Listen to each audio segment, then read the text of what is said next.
Good evening, and thank you for being here with us on this Easter holiday weekend of 2010.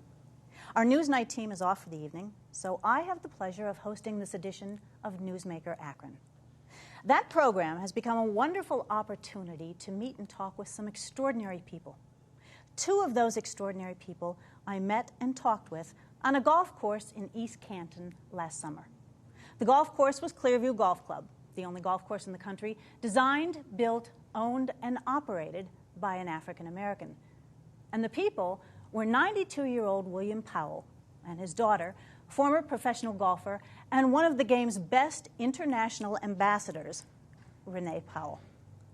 Sadly, Mr. Powell passed away on the last day of the year last year. But Renee is here as our guest to talk about how the game of golf has shaped her life, from her professional career to the mentoring of young people. We'll also talk about Clearview and the legacy her family has built for America's course. Renee, thank you so much for being part of our show and our guest. Well, it's a pleasure to be here. Thank you, Jody. For our viewers, maybe, who are not familiar with Renee Powell, describe yourself for us. Wow. I am, I guess, a person who is fell in love with a sport, the game of golf, and became very, very passionate with it. And it has allowed me to do many things in life. It's allowed me to sort of expand my career and to travel the world. So, and to do things with so many different people, meeting a lot of people, traveling, and seeing a lot of places. Tell us what it was like to grow up on a golf course. You grew up on Clearview. I did. Well, initially, I think it was, I looked at it like a big yard, you know. It was a front yard and backyard, and it was work. I learned how to do everything on a golf course, you know. I know how to drive tractors. I know how to mow greens. I know how to do everything. And so it was a family business, a family operation. But it also allowed me to learn a lot of things about golf, inside and outside. If I understand correctly, your father put a golf club in your hands when you were 3 years old. Yes, a golf club that I still have. Not quite the same size for me now, but you know, something that I really treasure. Tell us about your learning to play the game of golf and how instrumental he may have been in that process. Well, my dad was my only instructor my entire life, so he was extremely instrumental in everything that I've done, because my whole life has really been surrounded by golf from age 3. I really became more serious with it when I was probably about 8 or 9 years old, and started competing at the age of 12, and so it's been something that, it's been my growth mechanism. Take us from the time when you graduated from Canton Central Catholic High School, and what you did in the ensuing years. Well, from Canton Central Catholic, that's when I really left home, in a sense, because I then went on to college. I went on to Ohio University and then to the Ohio State University, where I actually captained the women's golf team at both universities. And before that time, it was like playing a lot of junior golf tournaments, and then I was playing a lot of golf matches, you know, at college, and meeting a lot of other people. Some of the people that I had known from national junior golf, but it continued on to women's amateur golf. And then the next level was really professional golf, because playing amateur golf got very expensive. And so it was a way of taking that next level. There was, you know, the LPGA, Ladies Professional Golf Association, and then, you know, deciding that that's where I was going to try to make a living. You were only the second African-American woman to play on the LPGA Tour. Right. And we're talking more than 40 years ago. So the country and the world was different in those days. So take us back to those days and the kind of challenges that you and obstacles that you faced, not only as a golfing professional, but as an African-American woman. Well, you know, it was, you know, very different. And we talk about only the second, but there have only ever been 3. In the history of the 60-year history of the LPGA. But when I turned professional, it was back in 1967. And if people look back to read what was going on in our country in the 60s, you know, it was a very different time. There was a lot of turmoil, a lot of racial issues. And so I was running into those things as I traveled the country. And so it was, you know, whether it was having issues and problems with hotels, with restaurants, with a number of threat letters on my life because I was a golfer playing golf not as a female, because it wasn't a female tour, but as an African American, and there were still issues, with women also. But my issues were basically, I was confronted with the fact that I was one of two, and normally the only one out there that was an African American playing the game of golf. So those were all the issues that I was running into at that time. I have two questions about that, and that would be, how did your peers on the LPGA react to that? They had to know the kinds of trauma and struggles you were going through. How did they react? Well, they didn't really know that much about the restaurant situations or the threat letter situations. I took that actually to our tournament director to say, I'm getting these threat letters in my life. What can I do? And I remember at the time he said, there's nothing we can do. And I was like, then I really felt alone, and would make phone calls to my parents and talk to them. The conversations were just with them. So what would they say? Their thing was not to come home, but to stay there, but they reinforced and tried to build up confidence in me that it was going to be okay. And I'm thinking, I'm reading these letters that these people have signed, but I guess with them being older than me and having been through various situations, I think that they thought it was more of a threat than more of someone actually taking. And I'm sure they were praying that no one took it to heart and went through with anything like that. Did you realize at the time the kind of pioneer you were? No. And I think that generally, I think that most pioneers don't really realize that they are pioneering, because they are so in the middle of doing what they are doing, and that's how I was. I mean, my parents had created this golf course, and I knew that there weren't others. I didn't see any others around, and I always knew that they had to at different times fight to get me into golf tournaments. But I didn't look at it as being a pioneer. I just looked at it as trying to overcome obstacles. You have been credited with bringing diversity to the forefront and at a lot of times addressing human rights and racial equality. How did you do that? Just by being yourself? Well, basically, yes. I mean, it's what I have always, been around. I've watched my parents. I've listened to my parents, and they sort of tried to, bring me along and school me and give me a good backbone, and encourage me. And so for me, I think it's pretty natural. I'm a female. I'm a person of color, and so wherever I go, I'm probably, in the world of golf, opening doors and breaking down barriers, but not thinking of it in that light, but just doing what comes very natural to me. You were on the tour for 13 years. I was. What was it, 250 tournaments? Well, yeah, give and take a few more than that. When you left the tour, you stayed in England. Tell us about that. Well, I was actually living in England when I was playing on the tour. So I first went to England in 1974. 73, 74, and I actually was married to a Brit, and so that was how I remained in England. But I was playing the tour, and so I was back and forth across the ocean all the time, back and forth across that pond, and never really thinking that much about it. But I was living in England and working in the United States, playing on the U.S. LPGA tour, and then after I became undomesticated, then I still remained there for a while. I actually had become involved with a lot of different things. I wrote for a golf magazine over there. I was designing golf fashions, ladies' golf fashions, and the very first store to purchase my clothes did a front window display, and that was Harrods Department Store.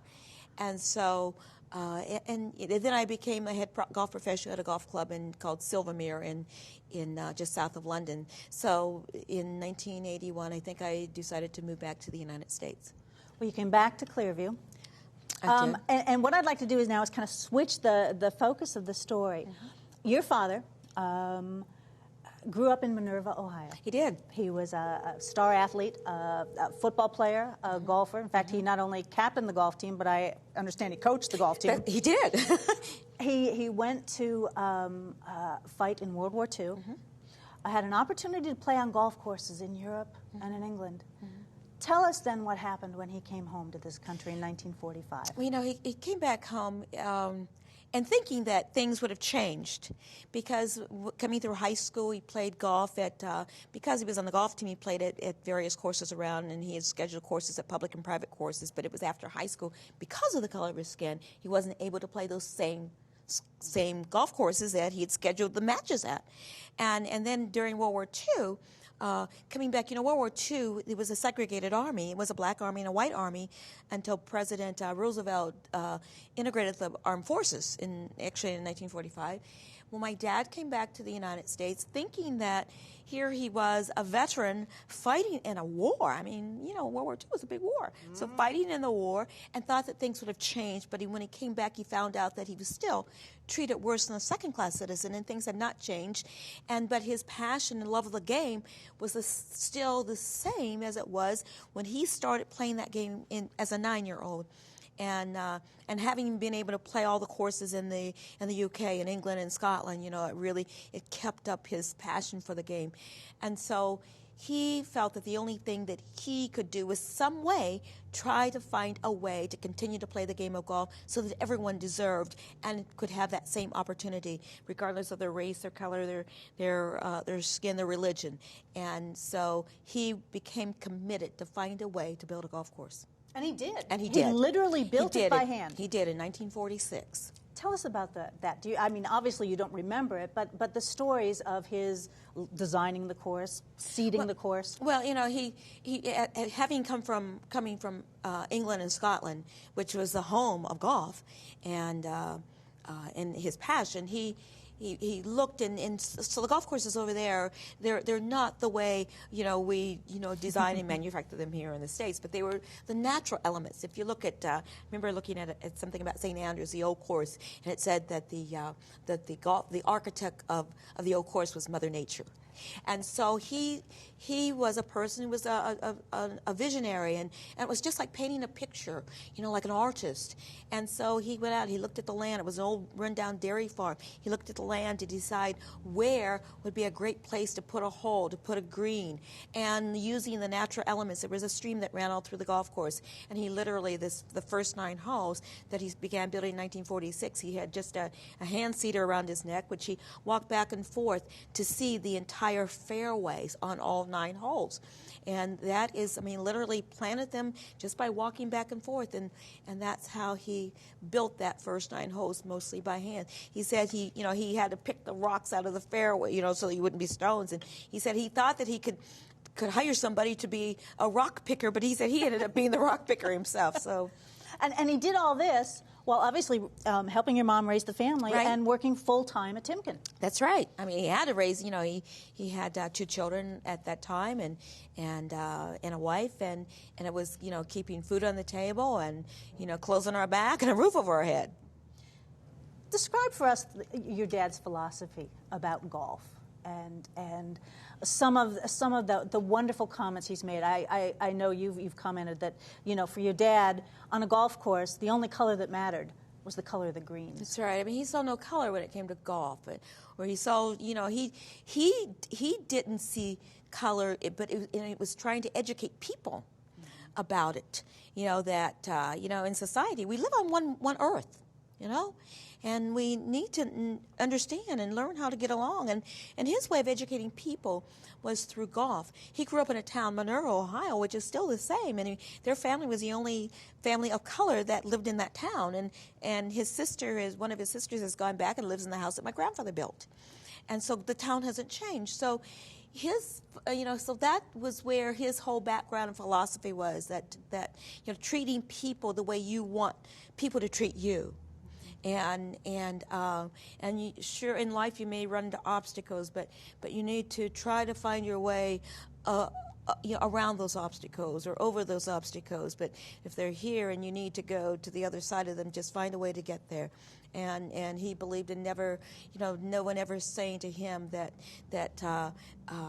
anything was too difficult. He said that his principal in elementary school told him, Willie, you know, you're a little black boy, and you need to be better than than the white kids. Unfortunately, that is how society is. You can't be as good as, you have to be better than. And that's the philosophy that he carried all his life. It was kind of the motivation that It was. led him to do everything he was able to do. How did Clearview then become known as America's course? You know, well, throughout all the years, you know, everybody was welcome. You know, it created opportunities for juniors, for seniors, for women, for people of all races and all colors. And we were talking, and my brother was talking one day, and he said, you know, this really is, it's America's course. You know, it was a course that never had any boundaries. You know, never had any, as far as people not being able to play because of you know, anything or the way they looked or the way they thought. And so this is really America's, and it's stuck. And it's become known, and people said, you know, it really is America's course. Well, it was, I think, in 2001 that Clearview was declared a National Historic Site by the U.S. Department of the Interior. What did that mean to Clearview? Well, you know, it's pretty awesome, because when you think about it, there are roughly a little over 17,000 golf courses in the United States. And there are probably maybe 20 golf courses now listed on the National Register of Historic Places. And for Clearview to be one of those courses was, it's pretty, I think, pretty amazing when we sit and think back about it. It's also in 2001, it was placed on the National Register, and it was also became a foundation. So it's Clearview, the Clearview Legacy Foundation for Education, Preservation, and Research. And all of this to allow the course to, you know, to perpetuate and to be perpetuated long into the future after we're all gone, and to show too that you know, it's something. It really is a beacon for people to realize that there is, even though you think that there's something difficult and it may seem like it's impossible, you know, there are really no impossible dreams.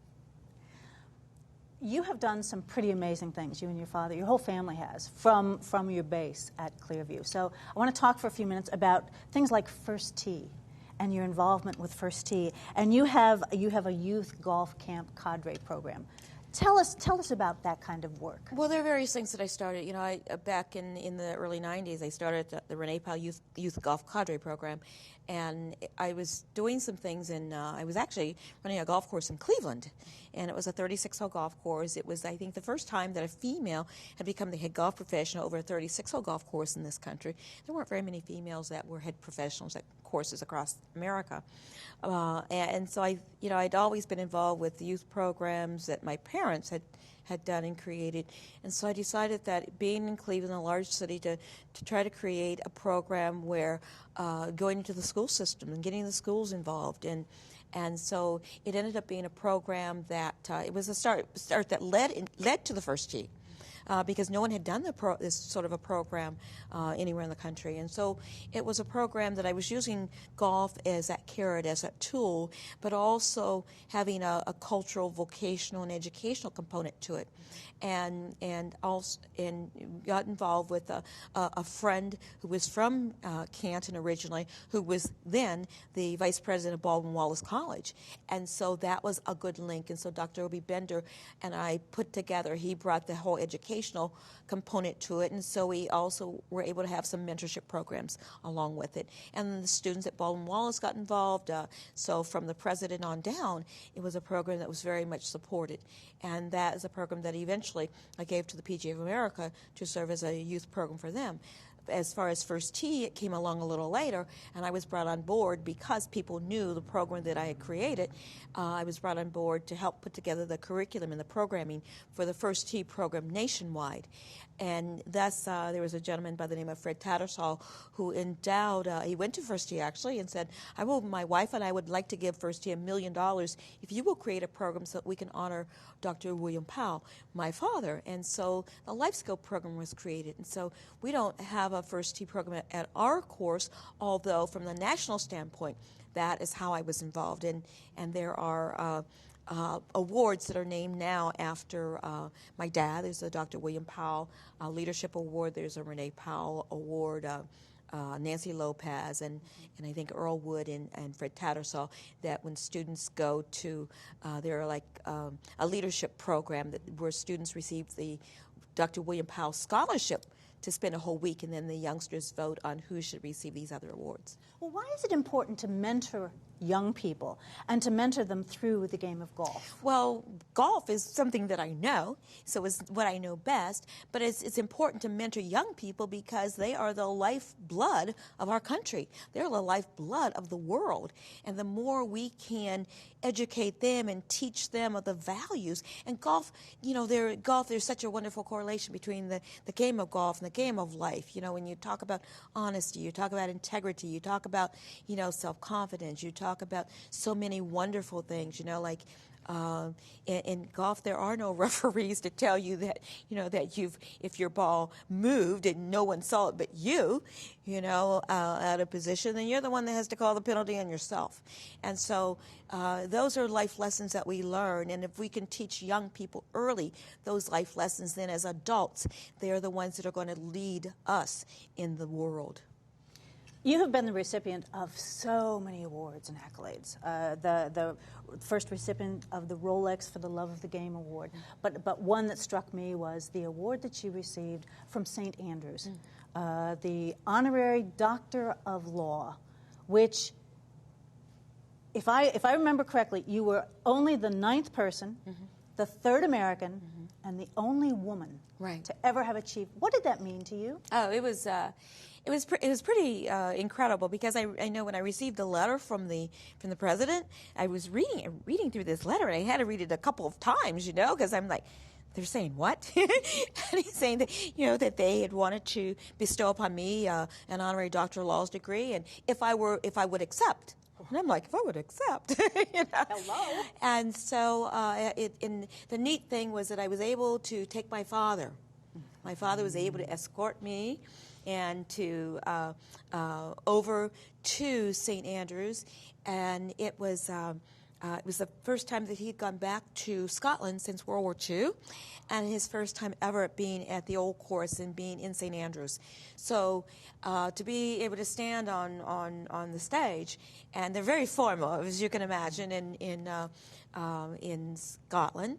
But to be able to stand on the stage and see my father in the balcony, and his pride for me, but my pride for him was even greater, that the things that he had accomplished, and for him to have taught me this game so that I could have gotten to the point where I was. And I think the funny thing was that the president kept joking with me every time. It wasn't a joke, though, I think. But he kept telling me each time that, our university is older than your country. But we won the war. But so I became the first female sports person ever in their 600-year history to receive an honorary doctorate degree. Wow. Yeah, so that was awesome. Tell us about the Legacy Foundation again at Clearview. Why is it important to have that and to make sure that what you, your family, your father has started, that it is preserved forever? As we talk about, when I was growing up, I didn't really see that that importance. It was work, working on the golf course. But as time has gone by, and then I realized, and I really I've always been a history buff anyway, and love to read other people's biographies and autobiographies, and now all of a sudden, I'm reading about my family, and what my father, I realized what my father and my family have done, because my mother, it was a team, and what they have done is something that is so important, not just to golf, not just to sports, not just to African American history, but to American history. And when several years ago, when I went over to Scotland for the first time in a long time, I had people coming up to me telling me that they had read my father's book, and I'm thinking, here I am across the pond in the home of golf, and they know about Clearview, and they know the significance of it and how important it really was, because we talk about so often about people like the Jackie Robinsons and the people who have broken barriers in other sports, but they had a team behind them. My dad's team was my mother. And so to open doors in the world of golf, which the PGA had a Caucasian-only clause until 1961. So as a young person, my dad, when he was building a golf course in 1946, he wanted to be a member of the PGA of America, but he could not be. And so in 1961, they dropped that clause, and then in the late, I think it was 1998, 1999, the PGA of America actually made my dad a lifetime member, with his membership being retroactive back to 1961 when they dropped that clause. So the Legacy Foundation is something that hopefully it will go on for years and years, and we can all look down from above and see the continuation of that and how it has inspired so many lives. I know you've got some pretty exciting events coming up at Clearview with the LPGA this summer at the anniversary, the 60th anniversary, and I'm sure we'll be doing stuff on that. But I want to finish with some quick takes. I have some questions that people want me to ask of you. All right. Favorite golf course to play other than Clearview? Other than Clearview, I think my favorite golf course is the old course at St. Andrews. Lowest score for 18 holes, where and when? Well, 18 holes, I had 64 at home, but my lowest competitive round was 5 under 67 down in Australia. Favorite club in your golf bag? You know, I found that it's best to love every single one of those golf clubs, all 14, because you never know when you're going to have to use them. Any holes in one? I've had 3 hole-in-ones, 2 on tour. And the last one was in an exhibition match in Mombasa, Kenya, and I'm still hoping to get my first hole-in-one at Clearview. Renee, thank you so much for being with us. Best of luck to you and Clearview and the Legacy Foundation. It's an honor. Thank you very much, Stuart. And thank you for joining us. Have a good Easter. Good night.